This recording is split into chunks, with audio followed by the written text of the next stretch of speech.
Bonjour à tous, on va se faire une petite vidéo pour analyser un petit peu les résultats du Grand Raid. On est après la course du Grand Raid 2022. Je sais qu'il y a des centaines de personnes qui analysent les données, un petit peu les chiffres sur cette course. Et moi j'avais envie d'analyser en fait 3 coureurs spécifiques.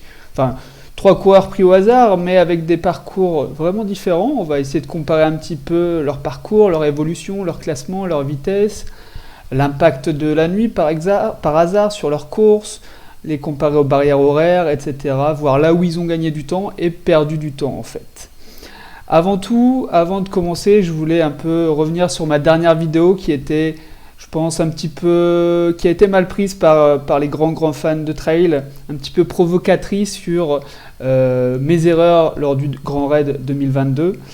Je voulais simplement dire que personne ne peut juger de qui peut faire ou non cette course. J'ai très bien pu faire la course, j'avais les points nécessaires, c'est vrai que j'avais pas l'expérience en trail. L'erreur que j'ai faite, elle est effectivement ridicule quand on fait le Grand Raid pour 99% des gens. Il n'y a que moi qui ai dû faire cette erreur.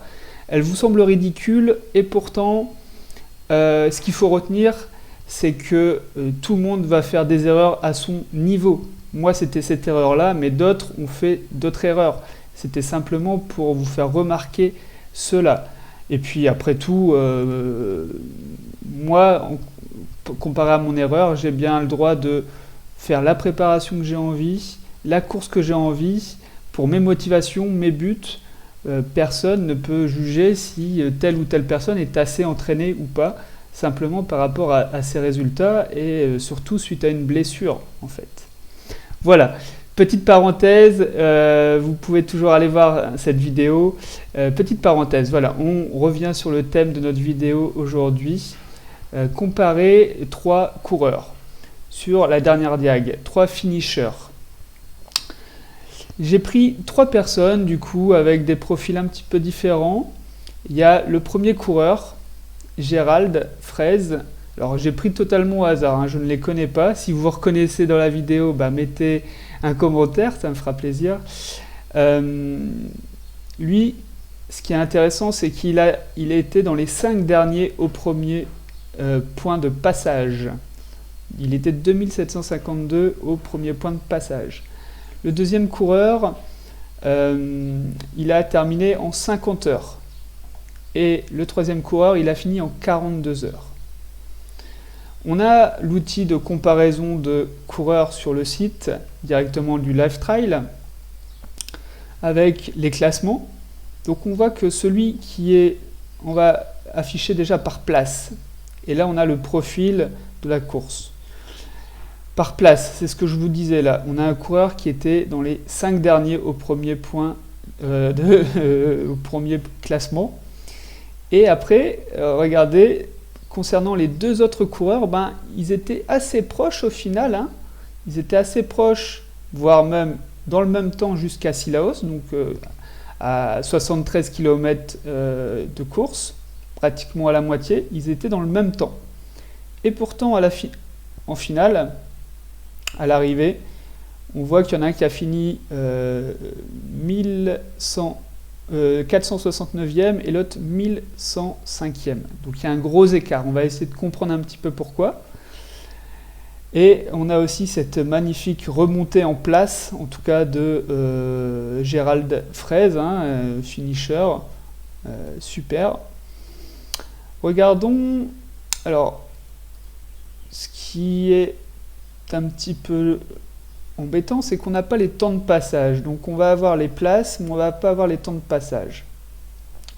Bon, ce qu'on peut se dire vraiment, c'est que là, entre Rémi Dumont et Jean-Sébastien Le Boucher, l'écart, on le voit, il s'est fait au niveau de Sillaos. Il y en a un qui a pris du temps, à mon avis, on va le confirmer ça plus en détail, mais qu'il y en a un qui a pris du temps pour bien se ravitailler, soigner les bobos, et il y en a un qui n'a pas dû traîner en route et qui a continué sa marche en avant.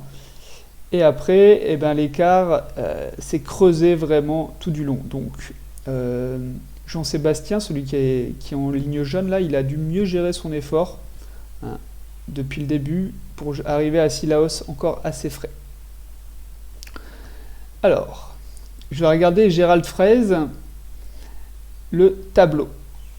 Donc là, on a plus de détails sur sa course. Domaine Vidot, il a mis 2h37. 2h37 de course, sachant que moi, par exemple, hein, j'ai mis 2h20. Donc, j'étais dans les 50 derniers. Il a mis plus de 20 minutes de plus, mais ça ne l'a pas empêché de terminer. Comme quoi, ma stratégie, si vous regardez ma vidéo d'avant, était largement possible. En tout cas, il y en a un qui l'a fait. Donc, s'il y en a un qui l'a fait, eh ben, j'aurais pu le faire aussi. Bref, les barrières horaires, c'était de 4 heures. Hein. J'ai les barrières horaires ici. Barrière horaire, 4 heures hein, entre le premier point. Donc, il a eu 2h20 d'avance. Enfin, 1h20 d'avance. Ensuite, il est passé à 3h47 au deuxième ravitaillement, au deuxième point de passage. Alors là, c'était limite pour lui, parce que le deuxième point de ravitaillement, c'était, alors, que je ne me trompe pas, ouais, 3h47.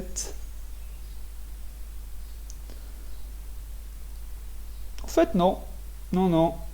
Et je m'excuse, parce que moi, j'ai été dans les bouchons, j'ai perdu pas mal de temps. Mais il a 4h40, donc lui il est vague 5, hein, je pense.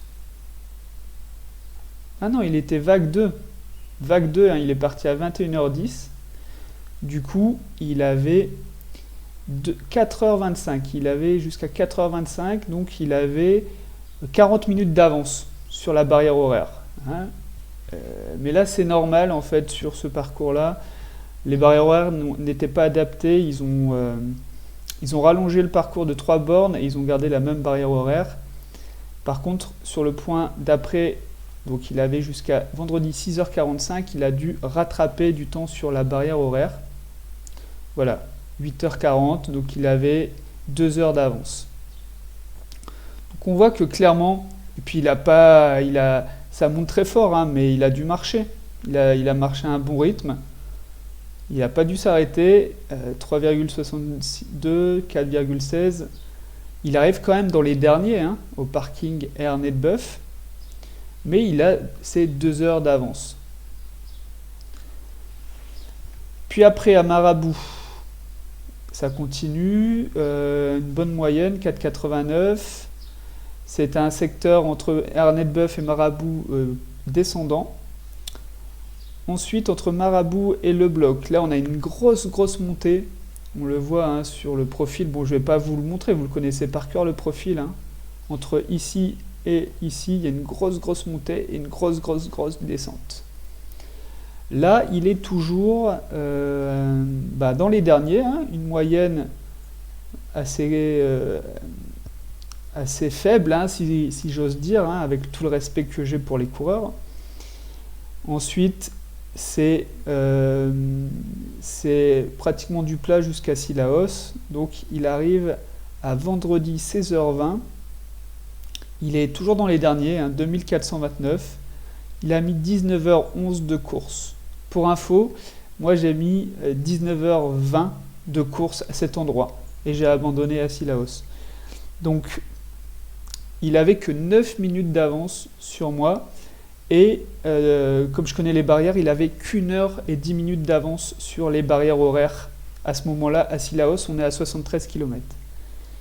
Alors les barrières horaires, en fait, elles sont très dures. Enfin, elles sont dures, ouais, quand même, jusqu'à Grand Place, les bas.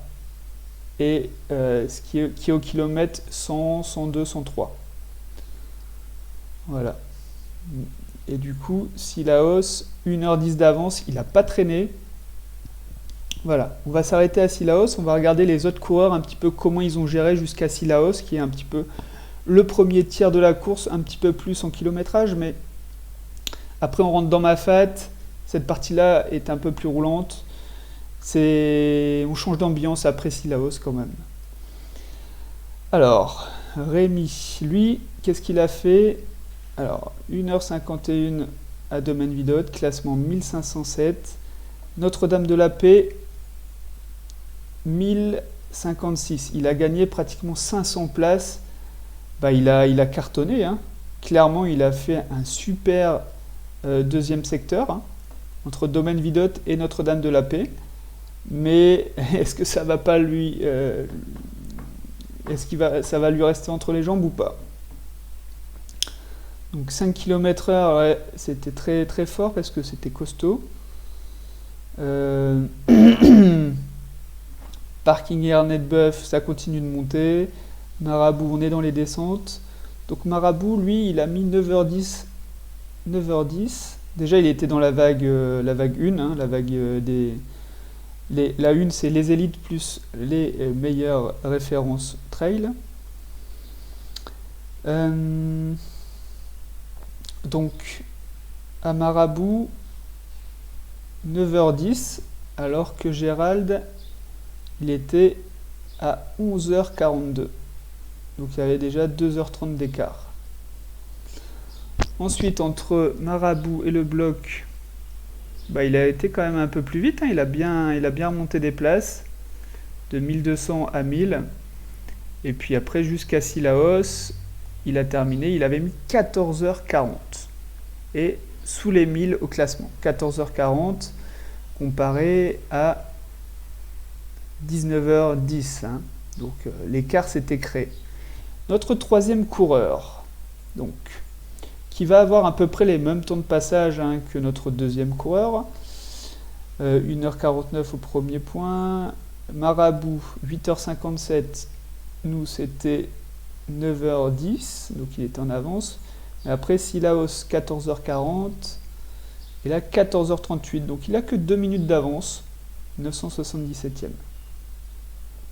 Qu'est-ce qui s'est passé alors pour que ces deux derniers coureurs se soient séparés d'autant de temps à l'arrivée, hein, pratiquement 7 heures à l'arrivée? Et bien, entre Sillaos et Sentier Tailbit, on va voir qu'il a mis combien de temps? Il a mis 2h40.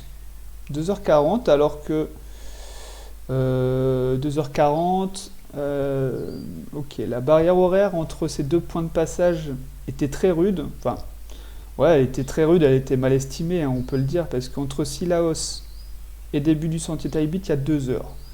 Sachant qu'à Sillaos, c'est un gros poste de ravitaillement.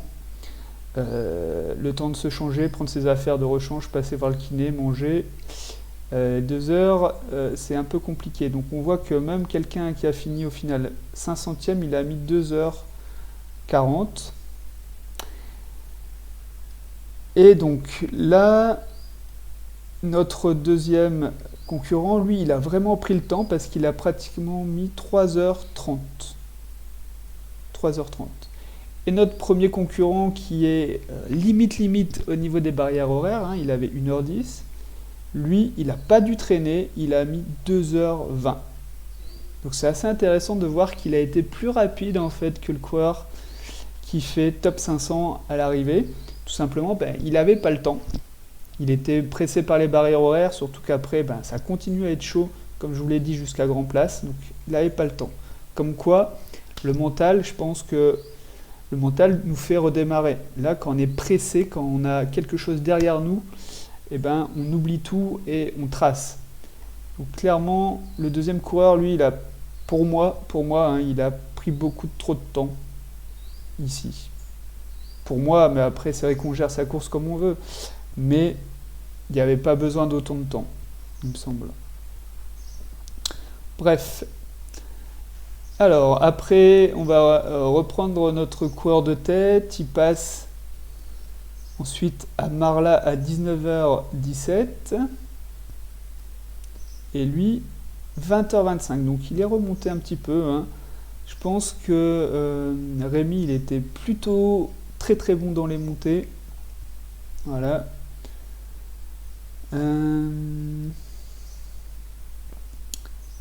Ok, et notre Gérald national, hein, respect à lui, hein, il passe en 27h29 à minuit 21h34.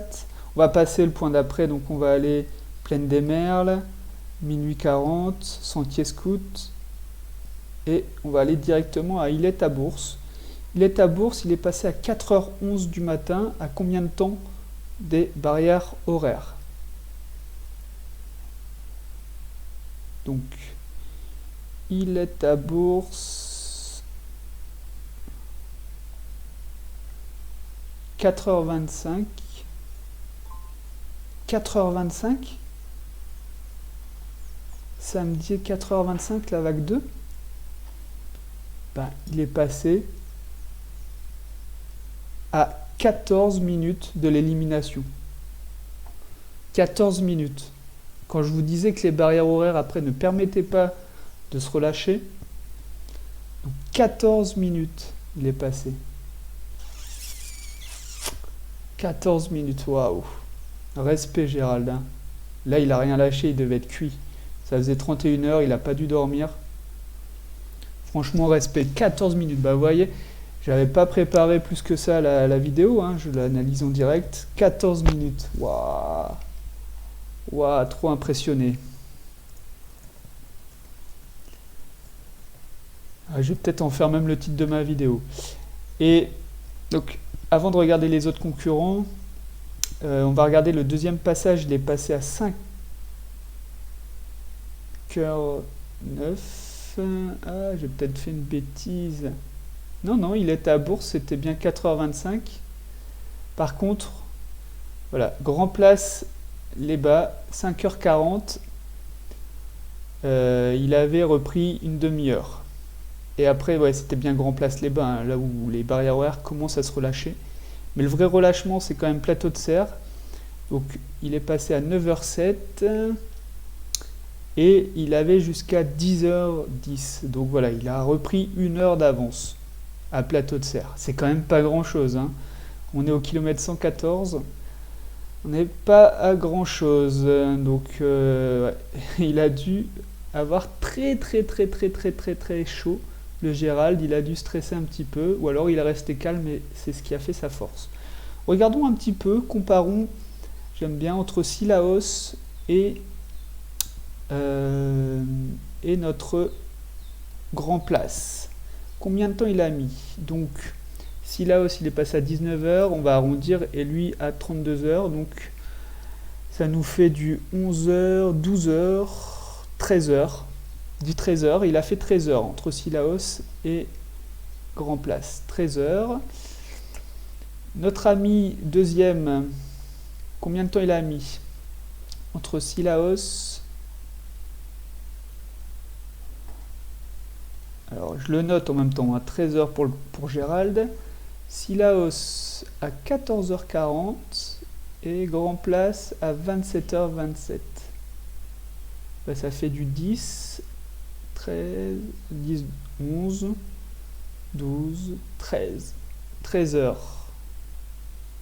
Un peu moins de 13 heures. 12h45. Ben, on voit que, comparé à Gérald qui a mis 13 heures, ben, il a gagné que 15 minutes. Tu vois, alors que sur la première partie de course, il lui avait mis 4 heures, je pense. Et notre concurrent qui a fini dans le top 500, donc entre Sillaos, 14h38, et Grand Place les bas, il a mis 10h, 9h, non, 10h, 10h30. 10h30. 10h30. Donc on a 13h, midi 40, 12h45 et 10h30. Hein, ça commence à faire un bel écart. Il a creusé quand même plus de 2 heures sur son concurrent qui était arrivé en même temps que lui à Sillaos.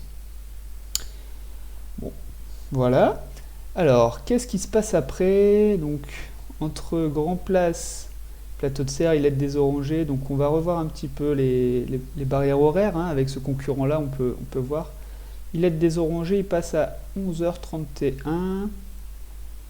Ilette des Orangers, c'est un passage, pointage indicatif, il faut plutôt aller voir à deux bras, 18h55. Deux bras, 14h37. Donc il a plus de 4 heures voilà, d'avance sur les barrières horaires. à ce point-là. Donc c'est ce que je vous disais, il faut passer Ilette-Tabourse, Grand Place, ensuite Plateau de Serre, pour après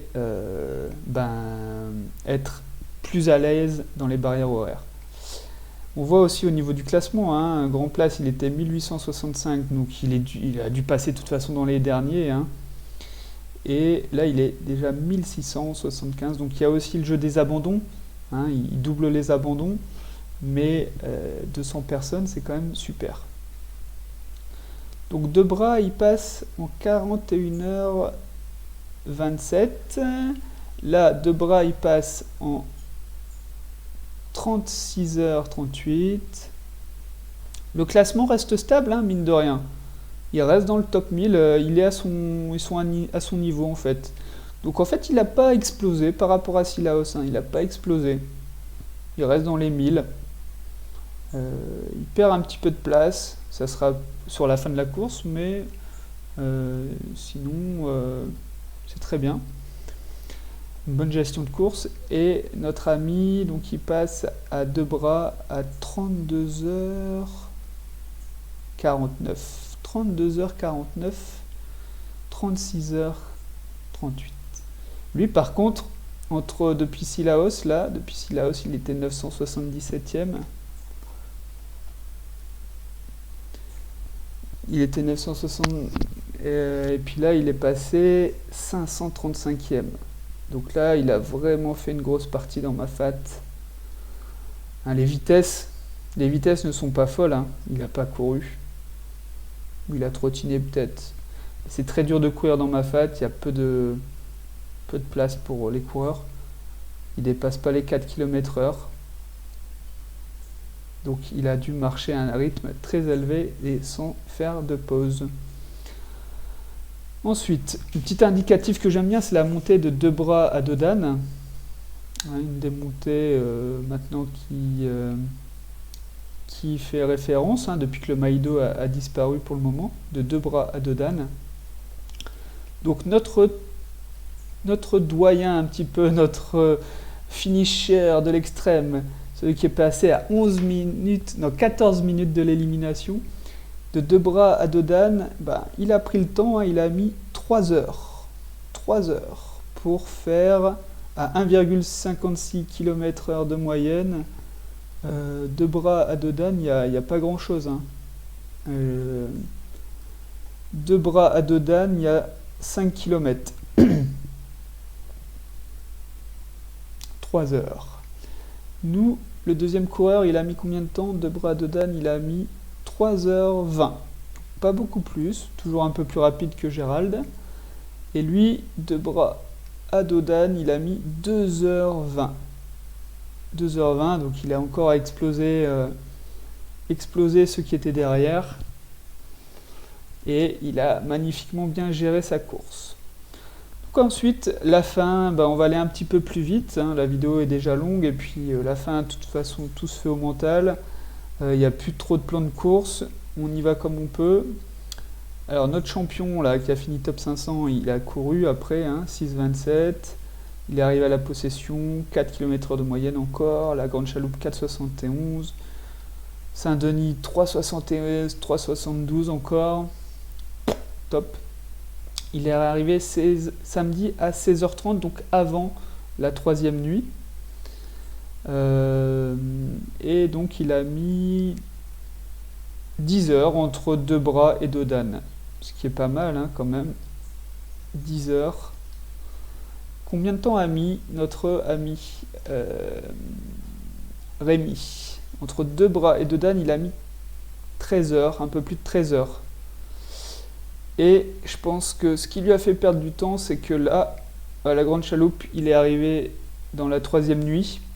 Ça a dû lui faire mal au moral. Et puis dans la nuit quand même, il faut repérer le chemin. On avance un petit peu moins vite. Le corps a envie de dormir. Et donc il arrivera même à 23h11. Heureusement pour lui, il s'évitera une 3e nuit complète dehors. Et au final, il termine bien sa course, hein. Il reste aux alentours de la 1000e place. Notre ami Gérald, lui, entre Debras et Saint-Denis, il a mis pratiquement 15 heures. 15 heures, donc il est resté à son rythme, tranquillou, enfin c'est exceptionnel hein, bien sûr. Alors, à deux bras, il avait combien de temps sur les délais? Il est passé à... Bon, on a vu qu'il avait 4 heures d'avance à deux bras. À la possession, il est passé samedi. Par contre, lui, ouais, la possession, c'était déjà dans la pleine nuit. Lui, il a passé pour le coup la 3e nuit dehors. Ça n'a pas dû être facile. La possession, samedi, 21h13.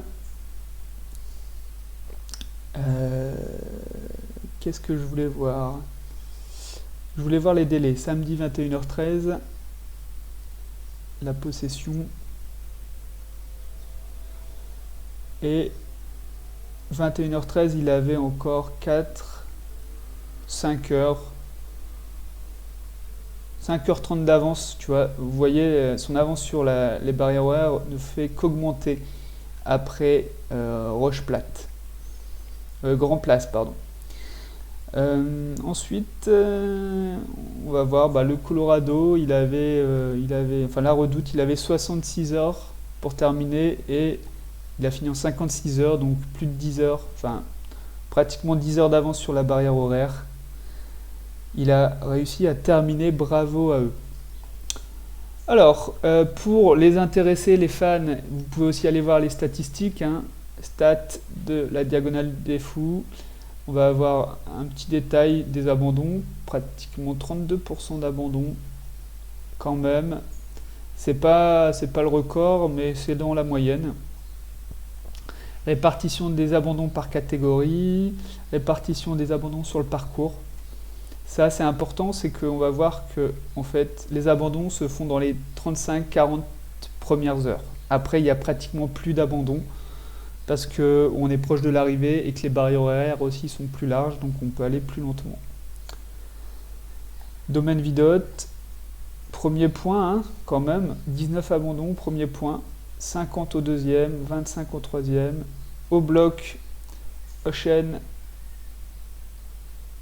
à Sillaos, 176, au tie beat, du coup, c'est ici, c'est juste avant l'entrée dans ma fat. Et là, il y a eu 176 abandons, 157. Ça veut dire que les gens n'ont pas osé en fait rentrer dans ma fat. Ils se sont dit qu'ils étaient trop justes au niveau des barrières horaires ou physiquement pour tenir dans ma fat.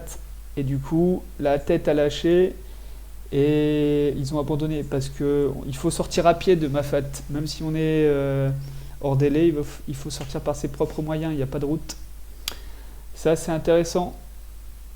Donc il faut pas lâcher, il faut rentrer dans ma fat. Et après Marla, Merle, Sentier Scout, il y a beaucoup d'abandon quand même, hein. Il est à Bourse, Grand Place. Ça c'est beaucoup de hors délai à Grand Place. Beaucoup. La majorité, hein, là c'est Grand Place, c'est hors délai. Plateau de Serre, deux bras, il y a quand même eu pas mal d'abandon à deux bras. C'est la fin de la traversée de ma fat, du coup il peut avoir des séquelles et des blessures. La possession, malheureusement, la grande chaloupe, ça c'est pratiquement l'arrivée, hein, la grande chaloupe. Répartition des finishers en fonction du temps. Donc nous, on a un finisher en plus de 56 heures. Il était là-dedans, dans le top 10%. Mais on voit qu'il y a du monde hein, derrière lui. On voit qu'il y a du monde. Il finit 1500 et il y a eu à peu près 1800 coureurs. Même plus. Ensuite, on a eu un coureur qui a terminé en 50h11. Donc 50h11, il est là-dedans, dans la plus grosse majorité des arrivants, la moyenne. Et notre champion, si je peux dire, il arrive en 42h58. Donc 42h58 là-dedans. Là aussi, une grosse majorité des coureurs. Mais il est quand même dans le top. De toute façon, il a fini top 500, donc il est dans le top, dans le premier tiers, c'est sûr. Peut-être dans les premiers 25% des coureurs à l'arrivée. Avec une course magnifiquement gérée. Donc, qu'est-ce qu'on peut dire d'autre après les allures. Allure. Donc les allures, le bleu a toujours été dans une allure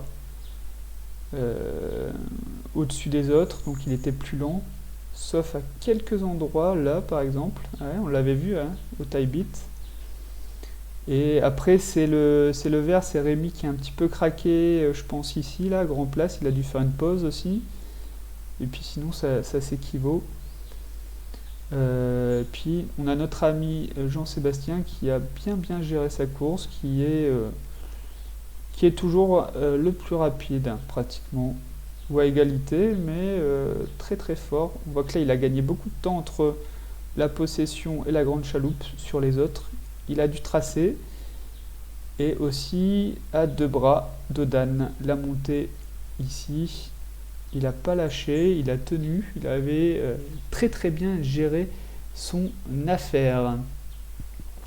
Voilà, on arrive un petit peu à la fin de cette vidéo, cette étude sur 3 coureurs vraiment pris au hasard. Et on peut voir que la gestion de course fait vraiment toute la différence, hein. On peut être au même endroit, au même temps sur le parcours, mais pas à l'arrivée, quand on gère plus ou moins bien sa course. Voilà, allez, je vous embrasse, à la prochaine.